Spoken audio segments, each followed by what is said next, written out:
ومحمولاتها امور خارجۃ عنها لاحقۃ لها لذواتها، اور جو محمولات ہوتے ہیں ان کے وہ خارجی امور ہوتے ہیں، اس سے بار بار ہوتے ہیں، لیکن لاحقۃ لها لذواتها، لیکن ان کے ذات ساتھ تعلق ہوتا ہے اور ذات کو عارض ہوتے ہیں، ہوتے تو خارج ہیں لیکن ذات کو عارض ہوتے ہیں اور محمول ہوتے ہیں۔ امور خارج عنها بتا رہے ہیں عن الموضوعات، یعنی اس کے محمولات جو ہوتے ہیں یہ موضوع سے خارج ہوتے ہیں۔ لاحقۃ لها اے عارضۃ لتلک الموضوعات، ہوتے ہیں موضوعات سے خارج لیکن موضوعات کو عارض ہوتے ہیں۔ والمراد ها هنا محمولۃ علیہا، لاحقۃ کا مطلب بتا رہے ہیں کہ اس سے مراد محمولۃ علیہا، ہوتے تو موضوعات سے خارج باہر کی چیزیں ہوتے ہیں لیکن ان موضوعات پر محمول ہوتے ہیں۔ فإن العارض هو الخارج المحمول، تعریف بتا رہے ہیں کیونکہ عارض کا معنی ہوتا ہے هو الخارج، ہر اس چیز کو عارض کہتے ہیں جو ہو تو باہر لیکن اس چیز پر محمول ہو، جیسے بتایا محمول موضوع سے خارج ہوتا ہے اور ہوتا ہے موضوع پر محمول، تو یہ بتا رہے ہیں کہ فإن العارض هو الخارج المحمول، عارض کا معنی یہ ہوتا ہے جو ہو تو بذات خود خارج لیکن ہاں اس کو لاحق ہو اور اس پر محمول ہو۔ فإذا جرد عن قید الخروج للتصریح بها قبل فيما قبل بقي الحملہ، کہتے ہیں کہ کیونکہ جب خروج کی قید سے اس کو خالی کیا گیا ہے للتصریح بها فيما قبل، اس سے پہلے کا مطلب یہاں پر جو ہے صراحتاً آپ اس سے پہلے یہاں پر جو ہے خروج کی قید سے اس کو خالی کیا گیا ہے تو باقی الحمل، اب حمل ہی رہ گیا کہ محمول کہیں گے اس کو، بس باقی تو خارج کیا اس کو، پہلے خارج ہو گیا ہے کہ ہے تو خارج والا چیز لیکن خارج سے اندر کی طرف سے محمول ہے، اس کا اس پہ اطلاق ہوتا ہے۔ ولا اکتفى المصنف باللحوق لکفا، اگر لحوق کہتا مصنف جگہ میں تو کافی ہو جاتا۔ ويوجد في بعض نسخ قوله لذواتها، اور بعض نسخوں کے اندر یہاں پر جو ہے لذواتها قید بھی ہے جو پر گزرا ہے، لاحقۃ لذواتها قید بھی ہے، وہ بحسب الظاہر لا ينطبق الا على العارض الاولى، کہتے ہیں وہ ظاہر کے اعتبار سے منطبق اور فٹ نہیں ہوتا مگر علی العارض الاولى، پہلے عارض پر، اي لاحق للشيء اولا وبالذات، کہتے ہیں کسی چیز کو لاحق ہونا، یہ معنی بن جائے گا لاحقۃ لذواتها معنی ہوگا کسی چیز کو لاحق ہونا پہلے اور بالذات، اے بدون واسطہ فی العروض، کہ عارض ہونے میں کوئی واسطہ نہ ہو، بالذات اور اولا یہاں پر کسی چیز کو لاحق ہونا۔ ولا يشتمل العارض بواسطة المساوی، اور عارض یہاں پر جو ہے مشتمل نہیں ہوتا مساوی کے واسطے سے، مع انه من العارض الذاتی اتفاقا، باوجود اس کے یہاں پر جو ہے یہ عارض ذاتی میں سے اتفاقی طور پر۔ ولذا اوله بعض الشارحین، اسی وجہ سے تعویل کیا ہے بعض شراح نے، وقال، اور کہا اے لاستعداد محسوس بذاتها، ایسے استعداد کی وجہ سے، ایسے طاقت کی وجہ سے جو مخصوص ہے ذات کے ساتھ، سواء كان لحوقها إياها لذواتها او لامر مساویها، چاہے اس کا اس سے لاحق ہونا اس کی ذاتی وجہ سے ہو یا کسی امر مساوی کی وجہ سے ہو۔ فإن اللاحق للشيء لما هو يتناول الاعراض الذاتية جميعا على ما قال المصنف، کہتے ہیں کہ لاحق للشيء یہ شامل ہوتا ہے اعراض ذاتیہ کو، سب کے سب کو، جیسے مصنف نے کہا ہے شرح رسالہ شمسیہ میں۔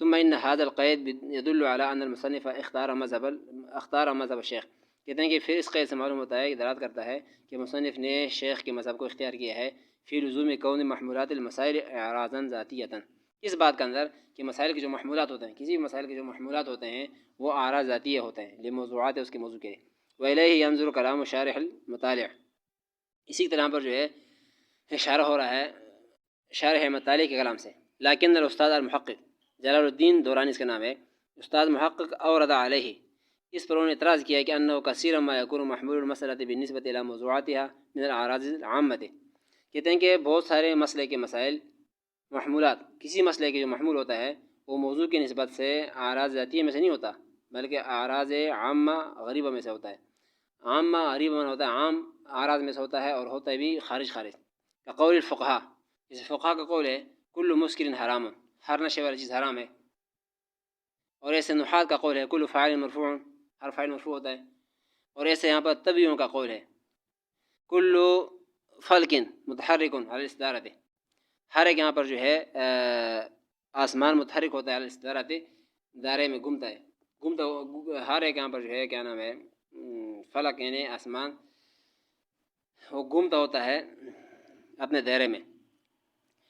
نعم فیعتبر ان اللہ یکون عام من الموضوع العلمی، کہتے ہیں کہ اس نے اعتبار کیا جائے گا کہ علم کے موضوع سے عام نہ ہو، وصرح بذلك المحقق الطوسی، اس کا تصریح کیا ہے محقق طوسی نے ایضا فی نقد التنزیل کتاب ہے. وقول ان فی لزوم هذا الاعتبار ایضا نظر لسعة ارجاء المحمولات، کہتے ہیں اسی اعتبار کا اندر بھی یہاں پر جو ہے اعتراض ہے، کیونکہ محمولات عامہ بھی لوٹتے ہیں ذاتی کی طرح بالقیود المخصصہ، مخصوص قیود کے ساتھ، کما یرجع محمولات الخاصہ الیہ بالمفہوم المردد، جیسے کہ ہم محمولات خاصہ لوٹتے ہیں مفہوم مردد کے ساتھ.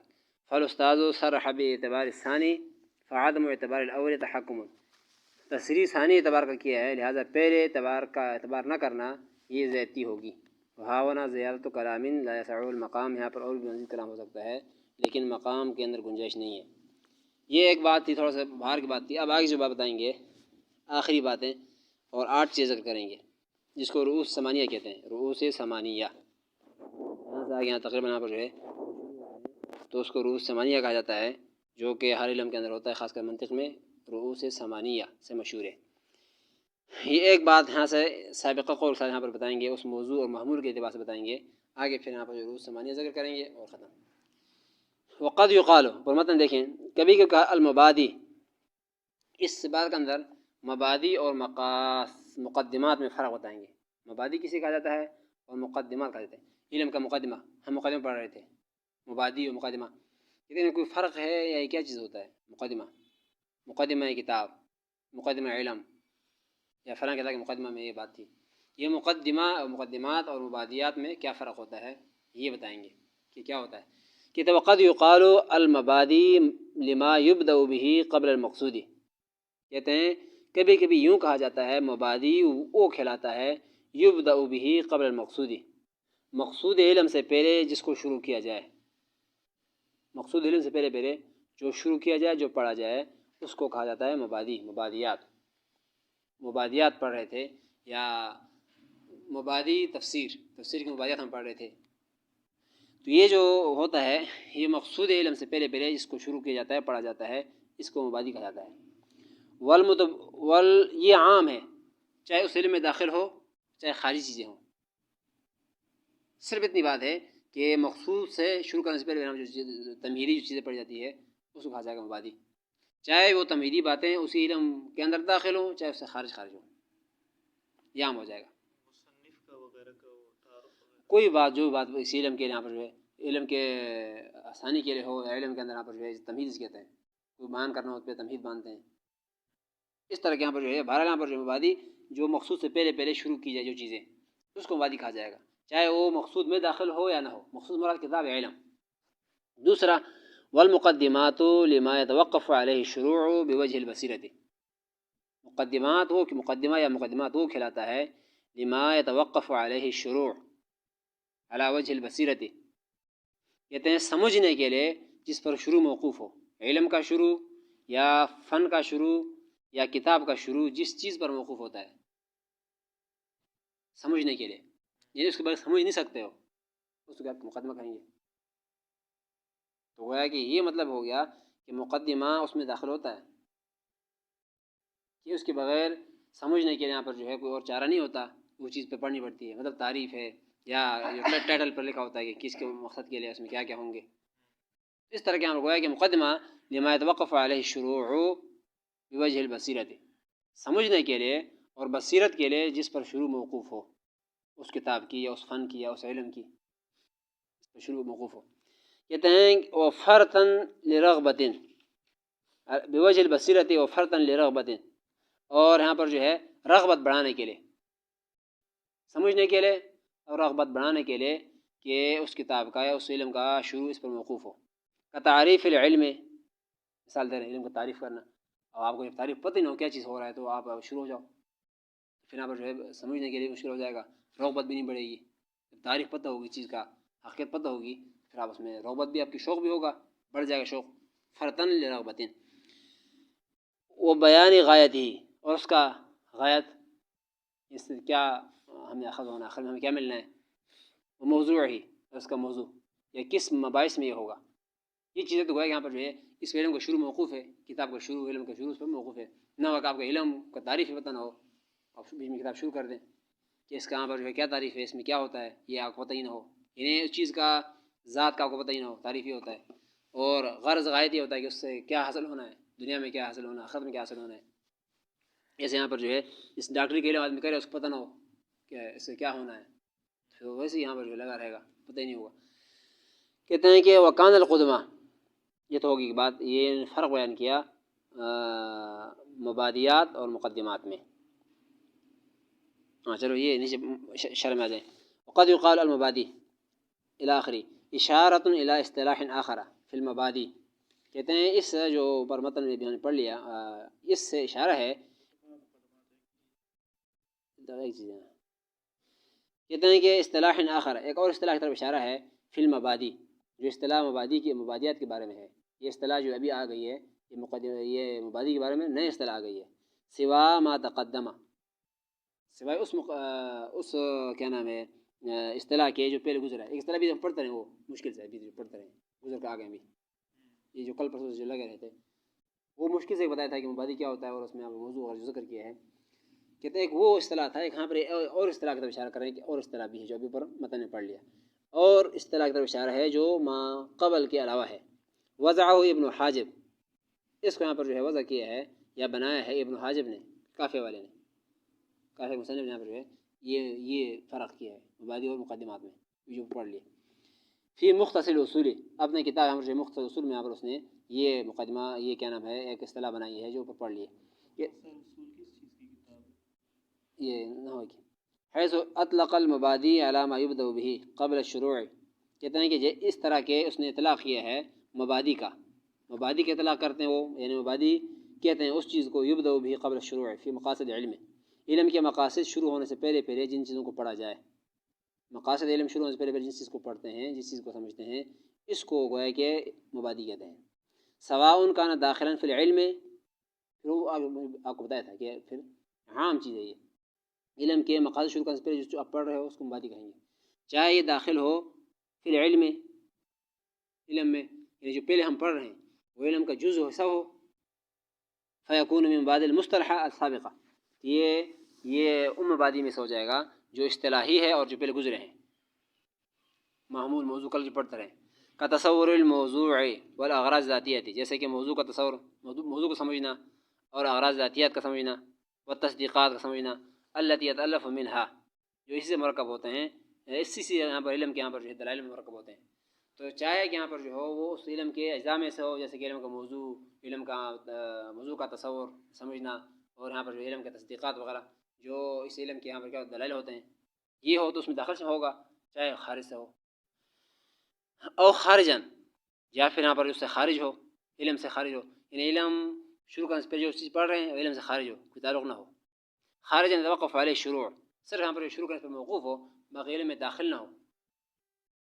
صرف یہاں پر سمجھانے کے لیے شروع سے پڑھے جائیں، علم میں داخل نہ ہو. ولو علی وجہ الخبرۃ، اگر جہاں بطور یہاں پر جو ہے خبر کے یہاں پر جو ہے اس پر موقوف ہو. ویسمى مقدمات، اور اس کو نام دیا جائے گا یہاں پر جو ہے مقدمات.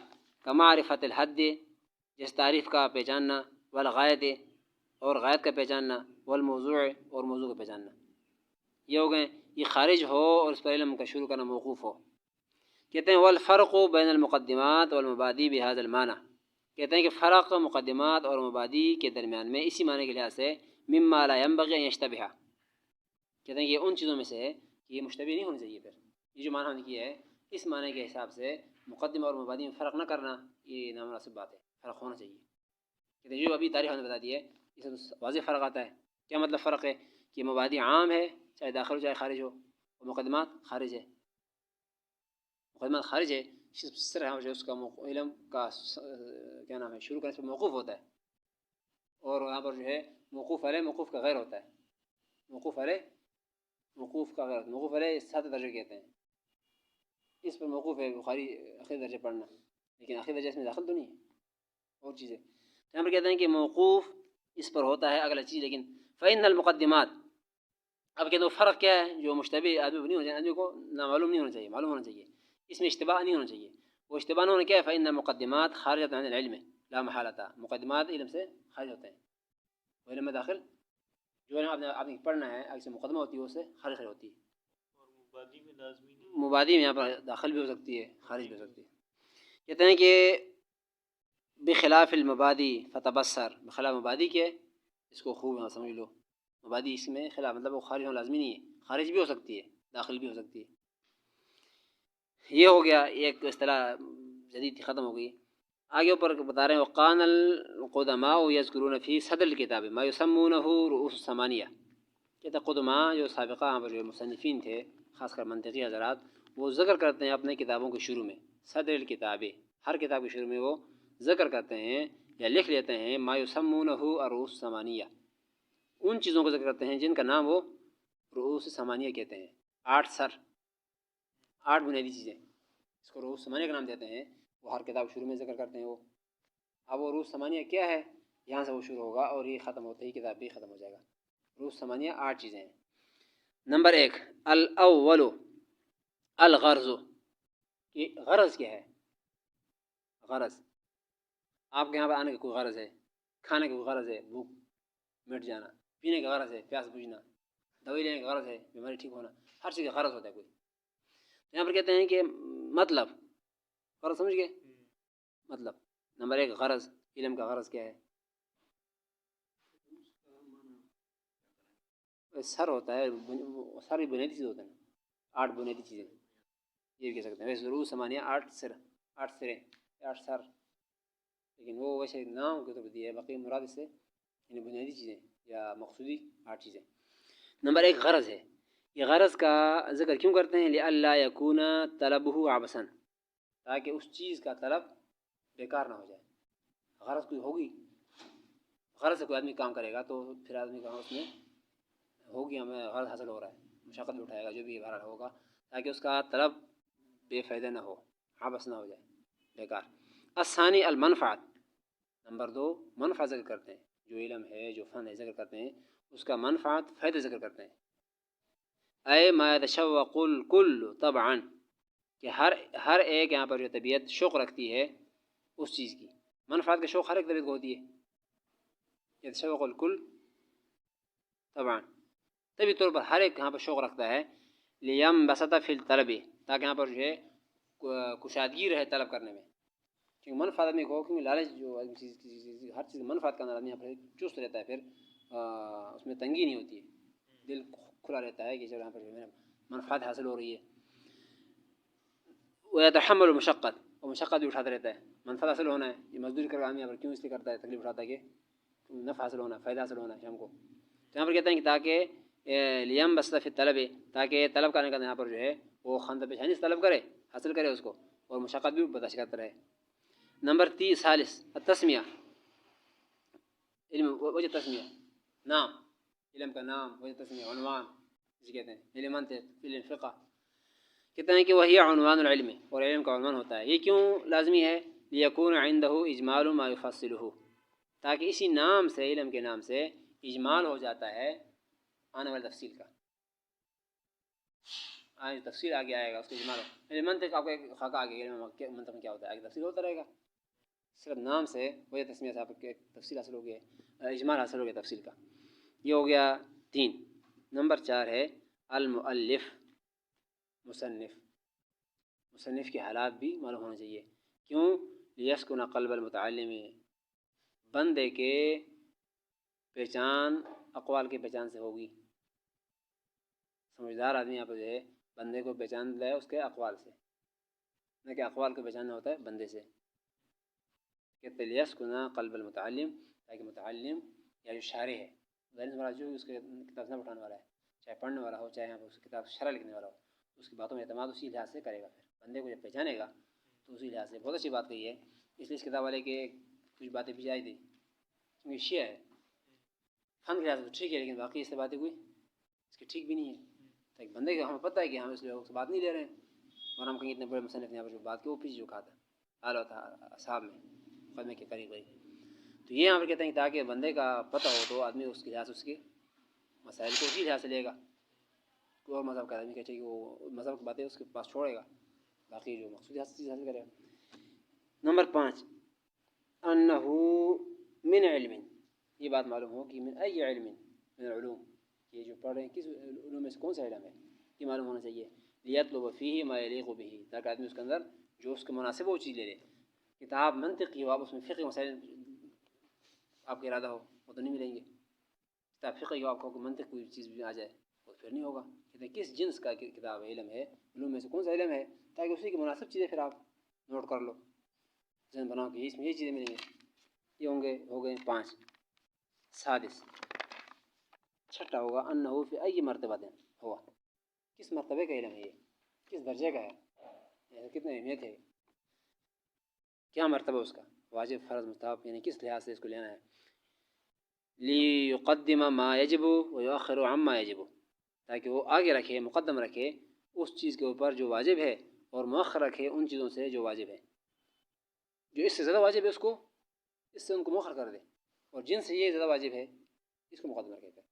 سمجھ گئے, درجہ پتہ ہوگا نا, مطلب یہ اگر واجب درجے میں ہے تو فرض اس کو بعد میں رکھے, مستند سے پہلے رکھے, یہ مطلب ہے. والسابع چھٹا ہوگا القسمۃ والتبویب, تقسیم ابواب کا پتہ ہو, یہ ذکر کرتے ہیں. لیطلب فی کل باب ما یلیق بہ, تاکہ آدمی طلب کر لے ہر باب میں اس کی مناسب چیز. یہ طہارت کے باب ہے تو طہارت کے مسائل آنا چاہیے, یہ غسل کے باب ہے تو غسل مسائل آنا چاہیے, یہ معلوم ہو. والثامن الانحناء التعلیمیہ وهو التقسیم عن التکسیر من فوق وتحریر عکس. 8 وہی آخر میں آئے گا, ختم. اب دیکھیں یذکرون, نیچے مت شر میں آ جائیں. یذکرون ذکر کرتے ہیں, یعنی کون ذکر کرتے ہیں, فی صدر کتبہم, اپنے کتابوں کے شروع میں, علی انہا من المقدمات او من المبادی, اس طور پر کہ یہاں پر جو ہے یہ یا تو مقدمات میں سے ہوتے ہیں یا مبادی میں سے ہوتے ہیں. ان جو 8 سے ذکر کر رہے ہیں ان کو مقدمات کہہ دو آپ, یا مبادی کہہ دو. آپ نے پڑھ لیے مقدمات کیا ہوتا ہے, مبادی کیا ہوتا ہے, کتاب خود سمجھدار ہو گئے ہو, جس سے بناتے ہو ٹھیک ہے بناؤ بالمعنی الاعم. لیکن مبادی ہو تو معنی عام کے لحاظ سے ہوگا, مبادی ہو تو معنی عام کے لحاظ سے ہوگا, کیونکہ مبادی عام تھا. ایک تو علم میں داخل ہو, بہت سی چیز میں داخل نہیں ہے, مصنف علم میں داخل نہیں ہے, ابواب علم میں داخل نہیں ہے. یہاں پر کہتے ہیں مبادی کہو تو پھر یہاں پر جو ہے عام معنی لے لو, اس کا خاص معنی لو, کیونکہ مبادی خاص معنی یہ ہے کہ اس میں داخل ہو, اس 8 چیز داخل نہیں ہے. مقدمہ کہو تو پھر تو صحیح ہے, ویسے خارج چیز ہے اکثر, تو کوئی مسئلہ نہیں بنتا. مبادی کہو گے تو پھر ذہن میں عام معنی رکھنا, سمجھ گئے. یہ الغرض نمبر 1, غرض. اعلم ان ما يترتب على الفعل ان كان باعثا للفاعل على صدور ذلك الفعل منه يسمى غرضا. یہاں سے ایک بہت اچھی بات بتا, تھوڑا مشکل بتا رہے ہیں لیکن بات بہت اچھی بتا رہے ہیں. ایک غرض ہوتا ہے, ایک فائدہ ہوتا ہے, اس میں فرق بتائیں گے, غرض اور فائدہ. کیونکہ پہلے بات اس نے بتایا عروج ثمانیہ میں, پہلے بات غرض, کتاب شروع میں یہاں پر جو ہے مقدمے ذکر کرتے ہیں غرض, کتاب کی غرض یا پڑھنے کی غرض یا اس فن کا غرض, کہ اس کے بتا رہے ہیں کہ ان ما يترتب على الفعل, کسی بھی کام پر جو کچھ مرتب ہوتا ہے. فعل سے مراد کام ہے, کوئی بھی آپ کام کرنا چاہتے ہیں, کسی بھی فعل پر جو کچھ مرتب ہوتا ہے, اگر یہ مرتب ہونے والی چیزیں اس طرح کی ہوں کہ انہوں نے ابھارا ہو فاعل کو اس فعل کرنے پر. فعل تو فاعل کے بغیر نہیں ہوتا نا, آپ کو کام کریں تو آگے بغیر ہوگا. آپ گھر جانا چاہتے ہیں تو کیسے ہوگا, آپ جاؤ گے نا, یہ گھر جانا ایک فعل ہے آپ کا, آپ کے گھر جانا ایک فعل ہے, تو یہ کرو گے آپ خود ہی, تب ہوگا نا یہ فعل. کہتے ہیں کہ یہ جو فعل ہے اس پر جو کچھ مرتب ہوتا ہے, آپ کی جانا, یہ فعل اس پر جو کچھ مرتب ہوتا ہے, اگر اس مرتب شدہ چیز نے اس فعل کے کرنے پر فاعل کو ابھارا ہو تو غرض کہلاتا ہے. تو کیا کہلائے گا, فعل پر فاعل کو ابھارا اس چیز نے. آپ کو ادھر سے لانا, وہاں پہ جو ہے چرے لاتے ہیں تو آپ کو ابھارا ہوا, مطلب آپ لازمی جا رہے ہیں اس کے لیے, جو آپ یہ فعل کر رہے ہیں فاعل کو اس پر اس کام نے ابھارا ہو تو یہ غرض ہوگا. فاعل کو اس مرتب شدہ چیز نے فعل پر ابھارا نہ ہو تو پھر غرض نہیں ہوگی, پھر منفعت ہوگی, پھر منفعت ہوگی. یہ بات ذہن رکھو, آگے اچھا فرق بھی آئے گا. کہتے ہیں کہ ان ما يترتب على الفعل, کسی بھی فعل پر جو کوئی مرتب ہوتا ہے, ان کانا, اگر وہ مرتب شدہ چیز ان کانا باعثا للفاعل على صدور ذلك الفعل, کہ وہ باعث بن رہا ہو, وہ ابھار رہا ہو, وجہ بن گیا ہو, للفاعل, فاعل کے لیے, اس کرنے والے کے لیے یہاں پر باعث بن گیا ہو, على صدور ذلك الفعل, اس فعل کے کرنے پر, یسمى غرضا وعلتا غائیتا, اس کو غرض بھی کہتے ہیں, علت غائیہ بھی کہتے ہیں. علت غائیہ, علت کی 4 قسمیں پہلے آپ کو بتایا تھا, آپ سے شاید 4 قسمیں بتایا تھا. اس میں ہر جگہ میں ہر کام کے اندر 4 چیزیں ہوتی ہیں، بتایا تھا 4 علتیں ہوتی ہیں،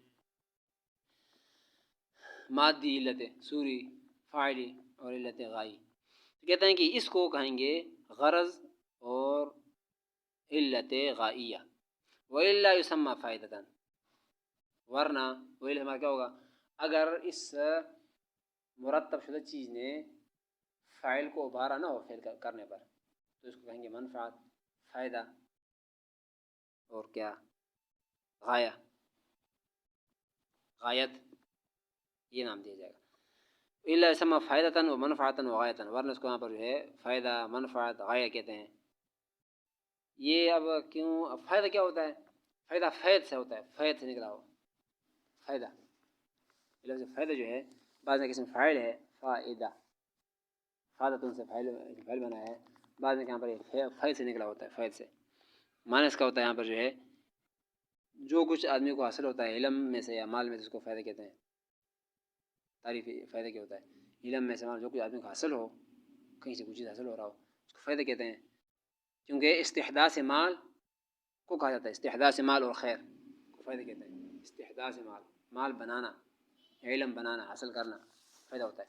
پر یہاں پر جو ہے یہ جو بات آ گئی ہے کہ فعل کوئی کام آپ نے کیا ہے، اس کام پر فاعل کو اس چیز نے ابھارا ہو، اس کام کرنے نے، پھر یہ غرض بن جائے گا. ابھارا نہ ہو پھر یہاں پر فائدہ ہوگا. تو مطلب آپ یوں کہہ سکتے ہیں کہ آسان یوں کہہ سکتے ہیں اپنے الفاظ میں کہ اس کام کے نہ کرنے نقصان ہوتا ہو،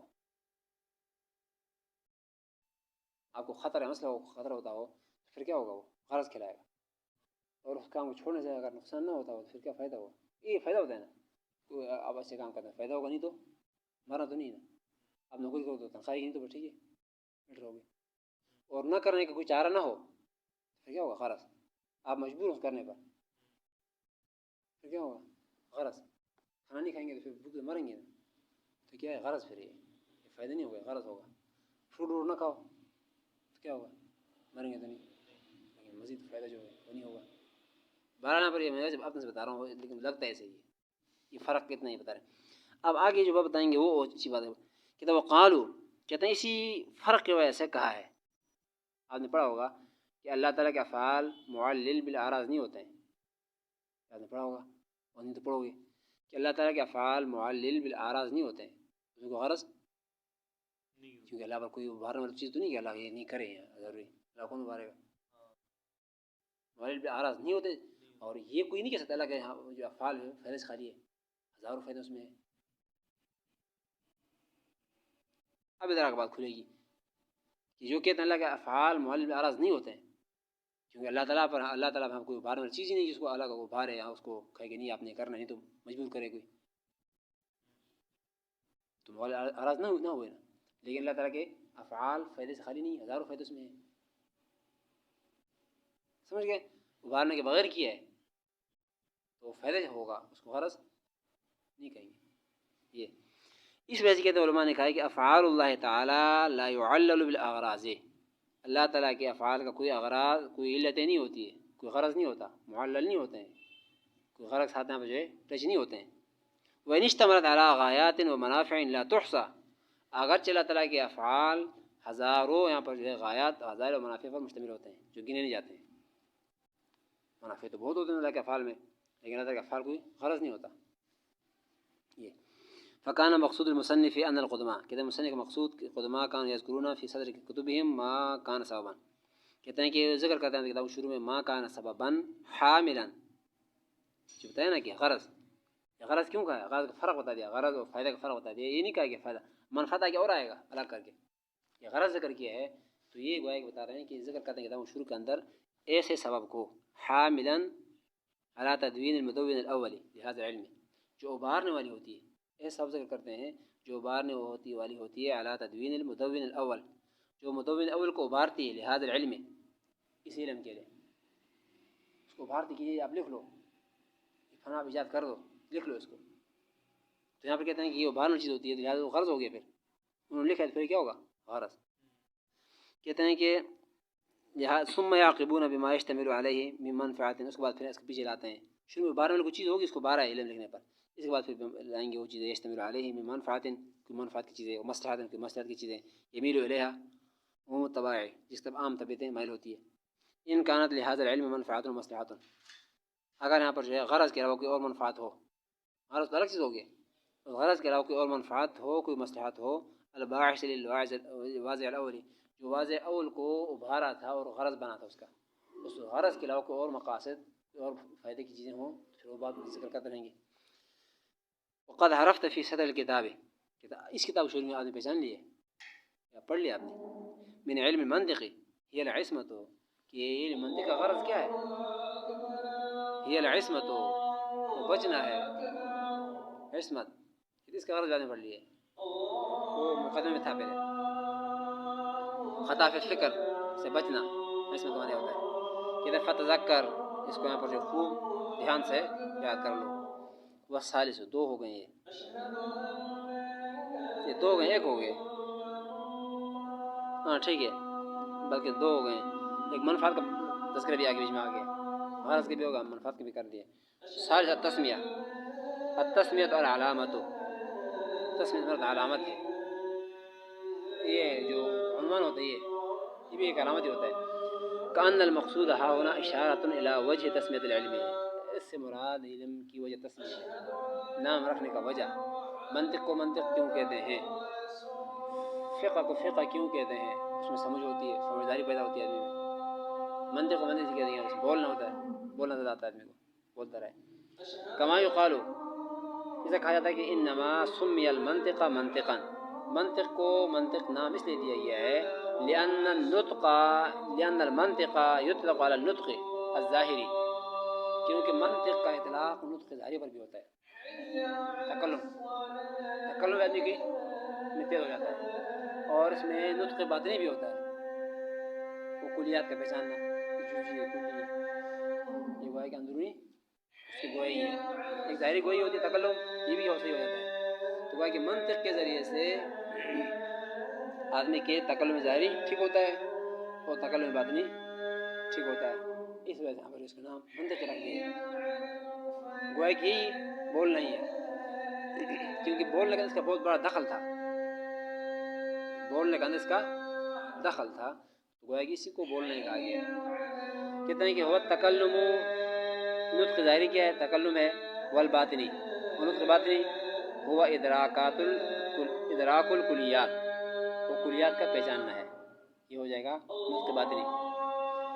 وهذا العلم يقوي الاول، اور یہ علم منطق اس کا کیا کام ہے، کیا کام یہ ہے، یقوی الاول ویسلک بالثانی مسلک السداد، یقوی الاول پہلے کو مضبوط کرتا ہے، نطق ظاہری کو، تکلم کو، اس کو قوت بخشتا ہے، بولنے کا طریقہ آتا ہے، بولنے کا تیزی آ جاتی ہے، پھیر پھیر آ جاتے ہیں، یہ پہلے کو مضبوط کرتا ہے نطق ظاہری ہے، ویسلک بالثانی مسلک السداد، اور دوسرے کو درستگی کے راستے پر چلاتا ہے، آپ کے خیالات کلیات کی پہچان آپ کو ہوگی، یہاں پر کہ دوسرے کے اندر آپ کو سیدھے راستے پر چلاتا ہے، تو وہ ہے کہ یہ منطق ہی نطق ظاہری و باطنی کا مدار اس پر اسی پر ہے، لہذا کیونکہ نطق کا مدار اسی پر تھا تو اسی کو نام دیا منطق، وہ ہے کہ یہ ہے بولنا ہے سب کچھ۔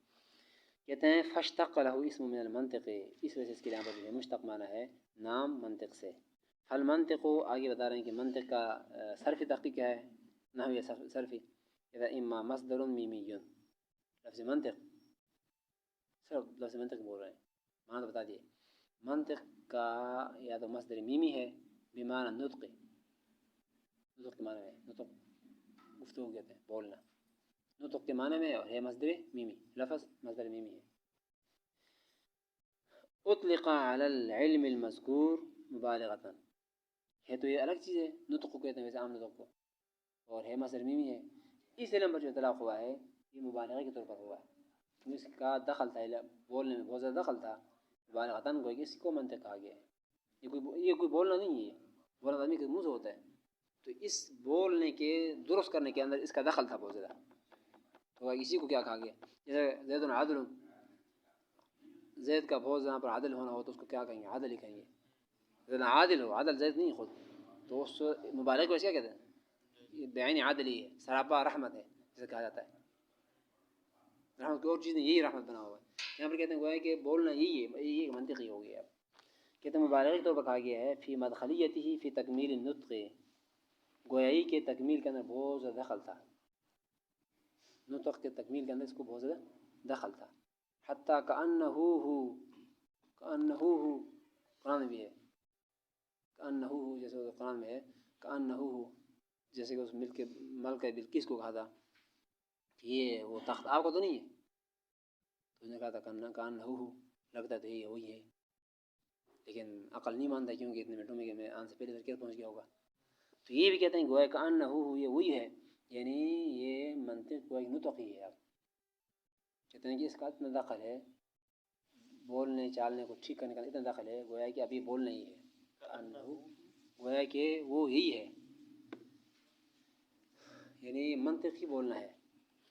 وَأَمَّا اسم مکان، یا یہ ظرف مکان اسم مکان ہے، کأن هذا العلم محل النطق، اگر اس منطق کو یہاں پر جو ہے یہ مصدر میمی نہیں بنائے، مکان بنائے، ظرف مکان اور بنائے جگہ منطق. یہاں پر کہتے ہیں کأن هذا العلم محل النطق، گویا کہ یہاں پر بولنے کی جگہ ہے، بولنے کی جگہ ہے. ومظہرہ، بولنے کا ظہور یہاں سے ہی ہوتا ہے، اس جگہ سے بولنے کا ظہور ہوتا ہے اس منطق سے. کہتے ہیں کہ فی ذکر وجہ تسمیت اشارۃ اجمالیۃ، وجہ تسمیہ کا ذکر کرنے کے اندر اجمالی اشارہ ہوتا ہے الی ما یفصلہ العلم من المقاصد، جو علم کا مقاصد کی تفصیل ہوگی اس طرح ہم کیا ہوگے اجمالی خاکہ بھی آئے گی. یعنی اس کا کتنا فائدہ ہے، وہ ایک بولنے سے ہوتا ہے، بولنے کا اس کا دخل ہے، اس کا اجمالی خاکہ بھی آگے جو بتایا تھا یکون اجمال ما یفصلہ، تاکہ اجمال بن جائے گا، وہ تسمیہ ذکر کرنے کا فائدہ بتا رہے ہیں. کہتے ہیں کہ اس کا اشارہ ہے الی ما یفصلہ العلم من المقاصد، جو تفصیل علم کے بیان ہوگی مقاصد کا، اس کا اجمال اسی میں ہے. بس رابع المؤلف، چوتھا نمبر اس میں مؤلف ہے مصنف، کیا مطلب اے معرفت، ٹائم بھی کم ہے کل بھی